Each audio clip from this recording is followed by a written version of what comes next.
What if the real secret to better grades isn't more hours, but smarter hours? Not locking yourself away for 8 hours straight, not worshiping the clock, not painting every page till it glows. Sleepless nights, endless coffee, a mountain of books. Hours with your head down isn't the same as learning. Exhausted, overwhelmed, disappointed. Good news, there's a better way. Across Asia, top learners focus on quality over quantity. 3 pillars: discipline, strategy, consistency. Imagine finishing quicker and living better. Smart beats long. Today we'll show you how. Stay with me. Meet Lynn, dedicated competitive biology major. She outworked everyone, on paper. 6, sometimes 7 hours straight, rereading, rewriting, highlighting everything. Busy didn't equal better. Scores were average. Effort without results. The burnout loop. After a tough midterm, she realized time wasn't the problem. Method was. A senior shared smarter study tactics. Lynn tried 25-minute focus blocks, one topic at a time. Short breaks reset her brain. She started quizzing herself before checking notes. In 2 weeks, fewer hours, more focus, better recall. Results followed. Strategy beat marathon nights. We're diving into Pillar 1, discipline. But let's get one thing straight. Discipline isn't rigid misery. It's not about forcing yourself through hours of painful, unproductive work. It's the opposite. It's about creating freedom.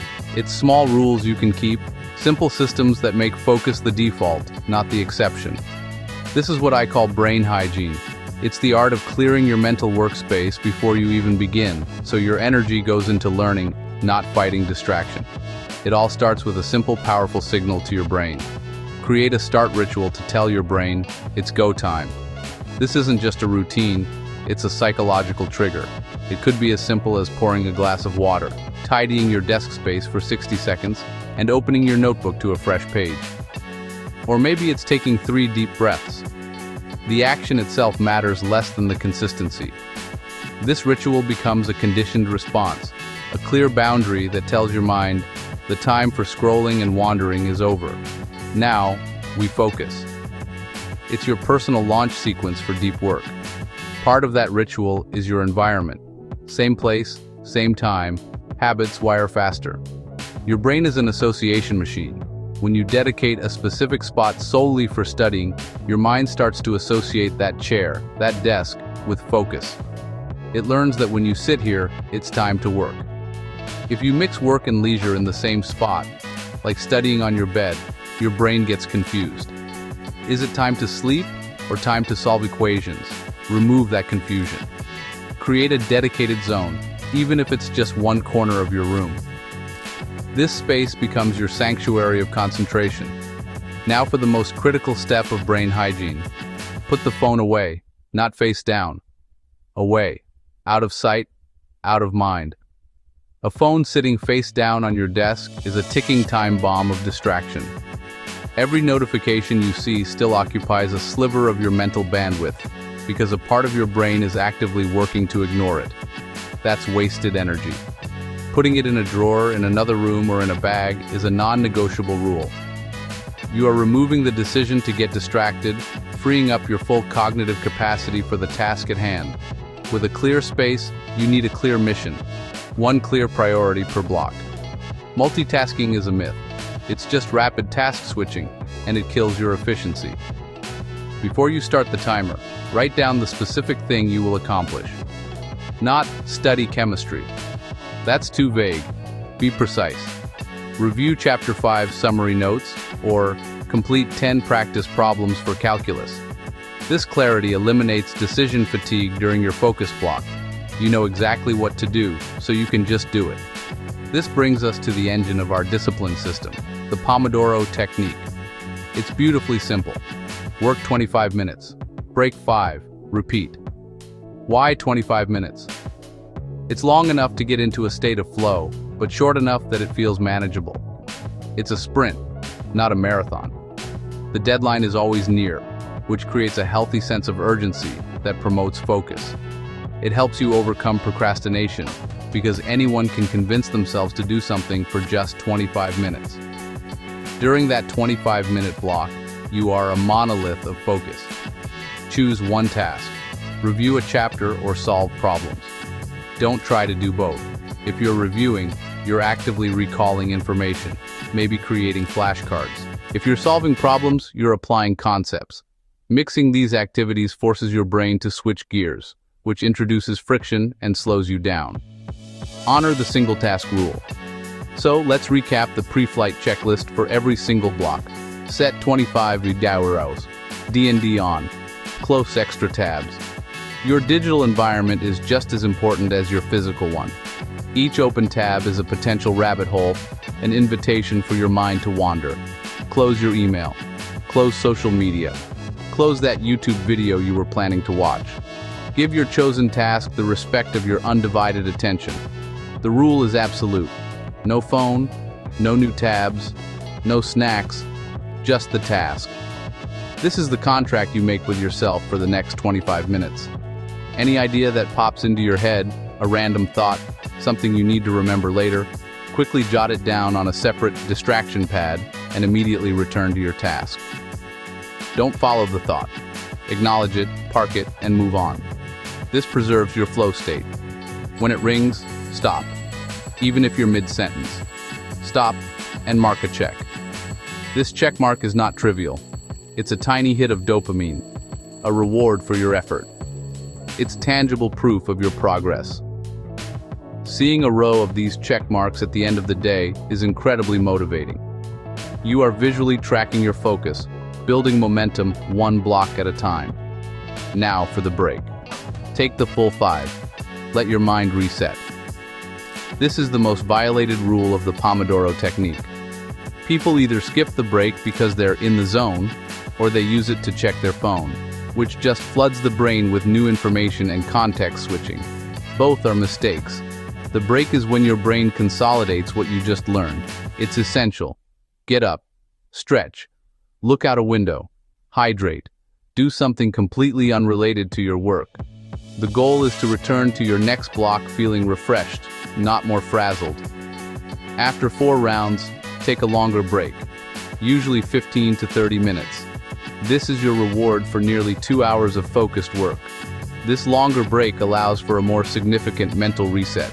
You can have a snack, listen to a song, walk around, or chat with someone. This rhythm of sprint, rest, prevents burnout and keeps your performance high throughout a long study session. It makes the entire process sustainable. Small blocks beat giant marathons. Trying to study for 4 hours straight is a recipe for failure. Your focus will inevitably decline, and you'll end up with low-quality, passive learning. 4 focused 25-minute blocks with proper breaks will yield far better results than 120 minutes of distracted, half-hearted effort. It's about the quality of your attention, not the quantity of time you're sitting at a desk. Pause and set your next block. The beauty of this system is its simplicity and scalability. You can build an entire study day out of these blocks. For example, 2 blocks for math problems, a long break, 1 block for reviewing biology flashcards, another for outlining an essay. You're building a structure for your day that guarantees progress. So here's my challenge to you. Try 1 round today, just 1. 25 minutes of pure, uninterrupted focus. See how it feels? Feel the difference. Now let's talk strategy. Discipline gets you to the desk, but strategy makes the time you spend there count. It's the difference between working hard and working smart. We've all been there, highlighting entire textbooks, rereading chapters until our eyes glaze over. That's passive learning. It feels productive because the information is familiar. But familiarity is a trap. It creates an illusion of mastery that shatters the moment you face a blank exam paper. Passive rereading feels familiar, but it doesn't stick. To truly learn, you need to engage in a mental workout. The first and most powerful exercise in your arsenal is active recall. This isn't about recognizing information. It's about retrieving it from your brain, cold. The rule is simple. Close the book, explain it, or write from memory. After you read a section or watch a lecture, put your materials away. Can you summarize the key points out loud? Can you write down the main argument without peeking? This act of pulling information out of your mind is what builds strong, durable neural pathways. It's like lifting weights for your brain. The struggle is where the learning happens. One of the most effective ways to practice active recall is to transform your study materials. Don't just copy your notes verbatim. Instead, turn notes into questions, then answer them. Go through your lecture notes or textbook chapters, and for every concept, every fact, every formula, ask a question. What are the 3 main causes of the French Revolution? How does photosynthesis work? What is the correct syntax for a for loop in Python? Write these questions on one side of a flashcard or in a new document. Then, test yourself. Look at the question and force your brain to retrieve the answer without any cues. At first, it will be difficult. You'll draw blanks. You'll feel the urge to flip the card immediately. Resist it. The effort you expend in that moment of struggle is precisely what cements the information in your long-term memory. This deliberate act of pulling info strengthens pathways for test day. When the real exam is in front of you, your brain will have already practiced the exact skill it needs, retrieving information under pressure. But when should you review these questions? That brings us to our second technique, spaced repetition. Your brain is designed to forget. It's a survival mechanism to prevent being overwhelmed. The forgetting curve is steep. You lose a significant amount of new information within hours or days. Spaced repetition is your tool to fight this natural decay. The core idea is to review information at increasing intervals over time. You interrupt the process of forgetting just as it's about to begin. A simple, effective schedule is to review new material after 1 day, then 3 days, then 1 week, then 2 weeks, and so on. So if you learn a new concept today, your first review is tomorrow. Your next is in 3 days, then a week later. Each time you successfully recall the information, you can extend the interval. This system is incredibly efficient because you spend more time on the information you're about to forget and less time on what you already know well. Manually tracking this can be a hassle, but you don't have to. Technology is your friend here. Apps can schedule the perfect intervals for you.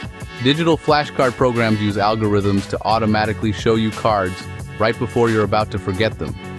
You just focus on answering the questions, and the app handles the scheduling. This automates the process, ensuring you're always reviewing the right material at the right time for maximum retention. Next up, practice tests.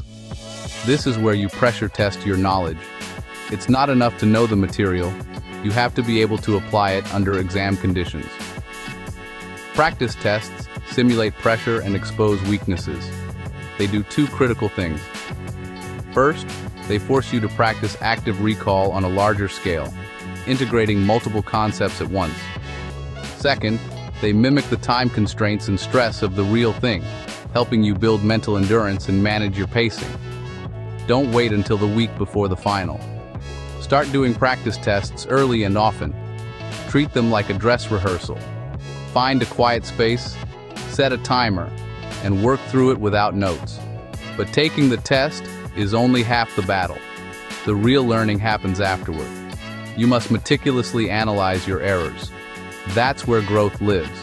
For every question you got wrong or were unsure about, ask yourself why. Was it a careless mistake? A conceptual misunderstanding? Did you forget a formula? Create an error log in your notebook.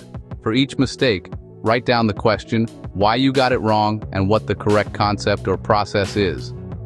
This log becomes your personalized study guide, a roadmap showing you exactly where to focus your energy. Review it regularly. This is how you turn your weaknesses into strengths. Finally, let's talk about the ultimate test of understanding: teaching. This is the principle behind the famous Feynman technique. Explain it simply. If you can't explain a concept to someone else in simple terms, you don't truly understand it yourself. The act of teaching forces you to break down complex ideas, organize them logically, and find analogies and examples to make them clear. It shines a harsh light on the gaps in your own knowledge. Find a study partner, a friend, or a family member and try to teach them a topic you're studying. Encourage them to ask questions. Their confusion will pinpoint exactly where your understanding is fuzzy. No partner? Teach the chair. or the duck. Seriously, grab a rubber duck, put it on your desk, and explain the concept to it, line by line. This method, known as rubber duck debugging in programming, forces you to verbalize your thought process, which is often enough to uncover flaws in your logic. Active recall, spaced repetition, practice tests, and teaching. These 4 techniques form the core of an effective study strategy. They are active, effortful, and proven by science to be far more effective than passive rereading. Strategy means choosing what works, not what's easiest. It's about being intentional with your effort. So here's your action step for this pillar. Pick one of these strategies to implement this week. Will you turn your notes into flashcards? Will you schedule your first practice test? Or will you try explaining a tough concept to a friend? Drop a comment. Your toughest subject plus. Which of these 4 strategies you'll try first? Let's build a plan together. Small steps daily beat one giant cram. Consistency builds momentum and calm. Avoid panic by staying ahead. Set tiny goals. 1 Pomodoro on your hardest class, weekdays. Same time daily, less willpower needed. Track it. Protect the chain. Miss a day, reset tomorrow. Progress over perfection. You don't need fancy gear. Tool number 1, a timer, your focus anchor. Tool number 2, flashcards, questions on front, answers on back. Tool number 3, a study notebook to recall, solve, and simplify. Tool number 4, 1 quiet spot, clean, organized, phone away, anchor your focus. We've covered a lot today. And if you're feeling a mix of inspiration and overwhelm, that's completely normal. The journey from feeling buried under a mountain of work to standing at the summit, in control and confident, can seem impossibly long. We've talked about the burnout, the late nights fueled by caffeine that only lead to diminishing returns.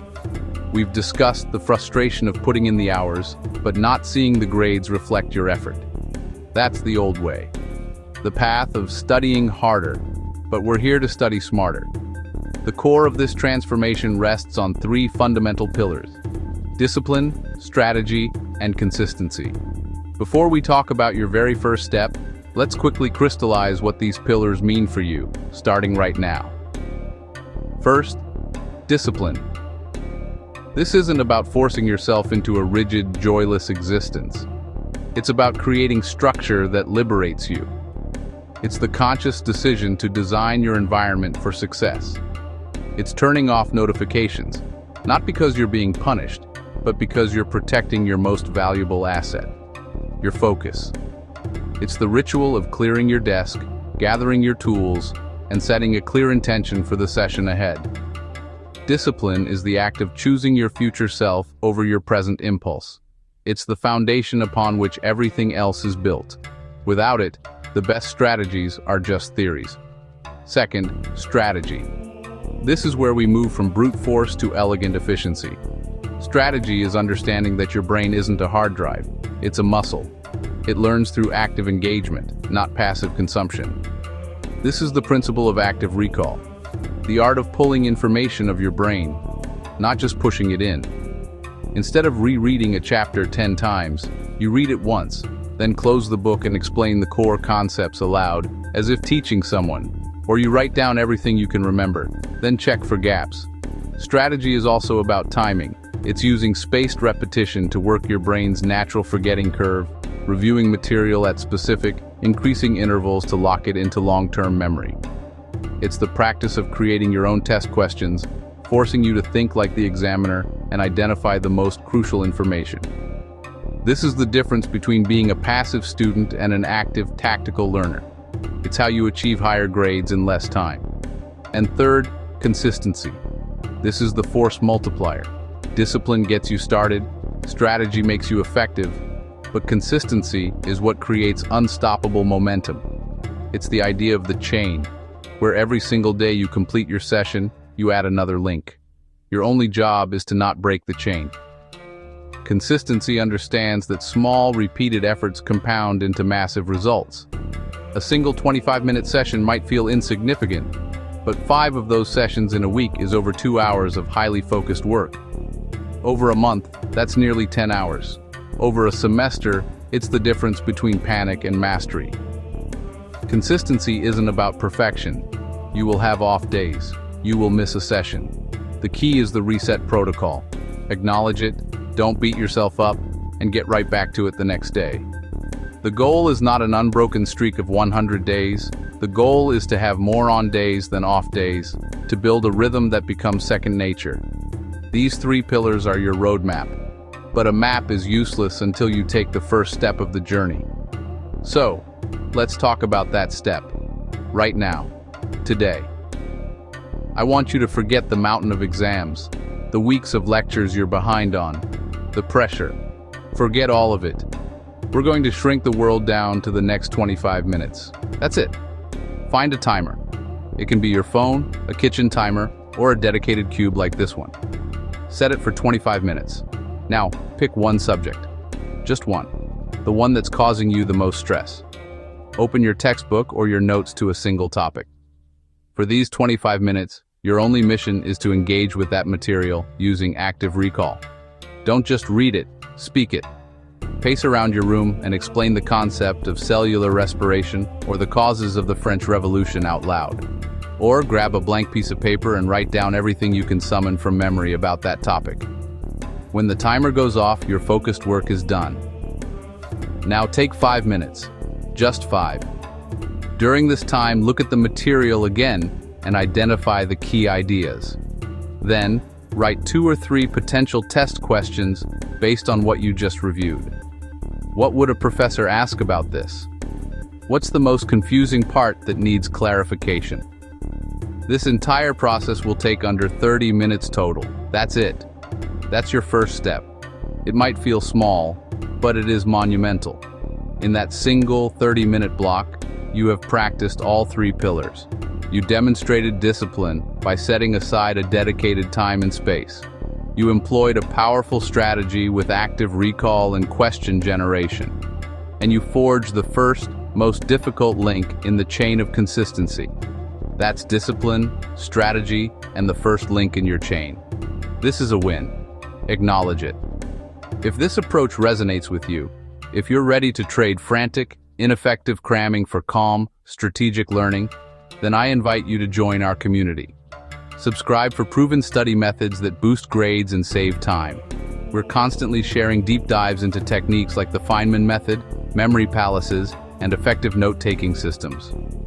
Subscribing isn't just about watching videos. It's about building an arsenal of cognitive tools, like this video if you're ready to level up. Hitting that button is a signal, both to the algorithm and to yourself, that you are committing to a smarter way of studying. And save it.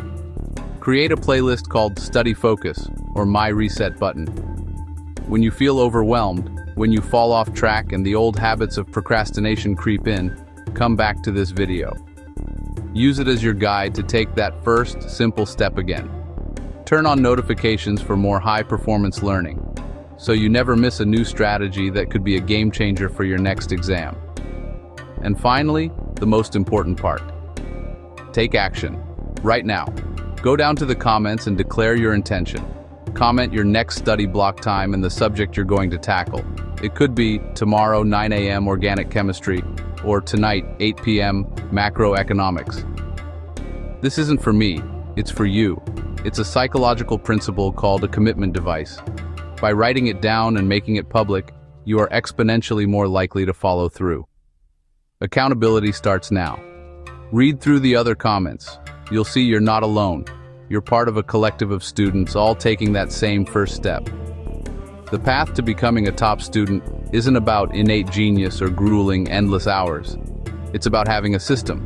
It's about building intelligent habits, one session at a time. Your journey to higher grades in less time starts with this one step. Not tomorrow, not next week. Now. Everything you want to achieve, the grades, the confidence, the freedom, is on the other side of this small act of discipline. The entire system we've discussed begins with this single choice. Clear your space. Pick your topic. Set your timer. I'm rooting for you. Hit start.